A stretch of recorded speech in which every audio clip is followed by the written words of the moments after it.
High বন্ধুরা, সমীরনের ব্লগে তোমাদের স্বাগত। তোমরা কেমন আছো? আশা করি সকলে ভালো আছো। তো আমরাও ভালো আছি। তো আজকে চলে এসেছি কুল বাগানে কুল তুলতে। কিভাবে কুল তোলা হয় সেটাও দেখো, এবং ভিডিওটা যদি ভালো লাগে তাহলে লাইক করো, চ্যানেলটাকে সাবস্ক্রাইব করো এবং ভিডিওটাকে শেয়ার করে দাও। আজ জমিতে কুল তোলা হচ্ছে, তো এসেছি কুল তুলতে। আমার কাছে ব্যাগ নেই, তো এই জন্য মাটিতে রাখছি, পরে ব্যাগে তুলে নেওয়া হবে।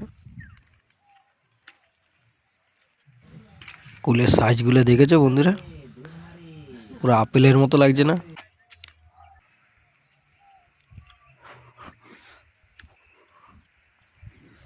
দেশি আপেল। কুল বাগানে আসলে বন্ধুরা কুল দেখলে খালি তুলতেই ইচ্ছা করে। সাইজ দেখো, পুরো দেশি আপেল।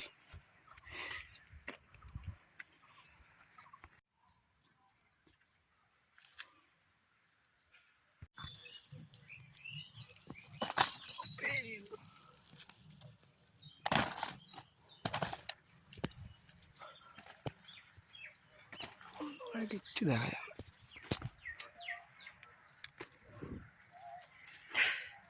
কুল তুলতে যেমন মজা, তার সাজাও আছে। দেখেছো তো কুলের সাইজগুলো দেখো, মনে যেন পুরো আপেল।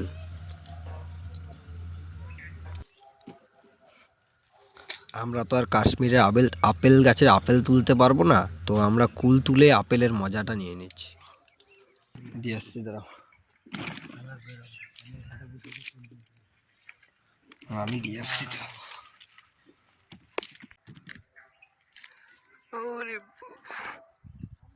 তবে কুল বাগানে একটা সবথেকে কষ্টের কাজ কি জানো? এই কষ্ট করে হাত আস্তে আস্তে ঢুকে দেখে দেখে কুল তুলতে হবে, না হলে কাটার খোঁচা খেতে হবে। লাগলেই ছিঁড়ে গেলে ব্যাস, জ্বালা রক্ত ব্যাস হয়ে গেল।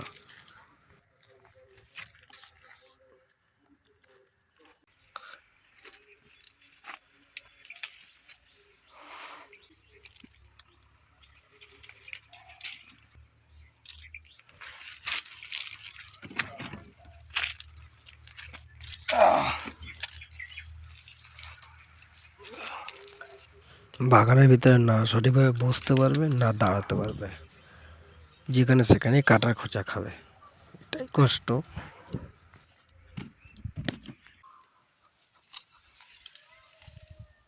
সব দেশি আপেল বন্ধুরা, মানে একটা সাইজ আমাদের দেশি আপেল, দেশি।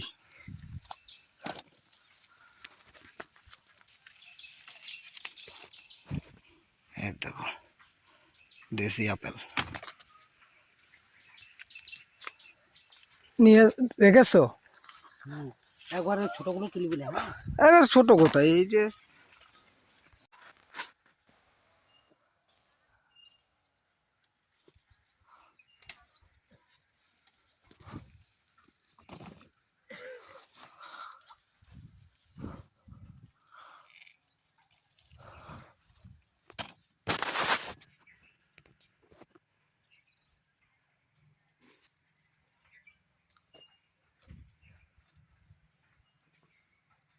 উপরে থেকে আছে, ওগুলোকে তুলতে হবে।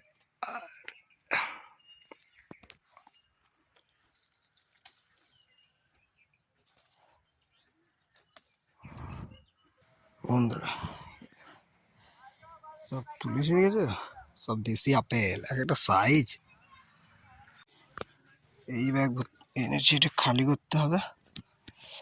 তো একা একা রেকর্ডিং করা যা কষ্ট।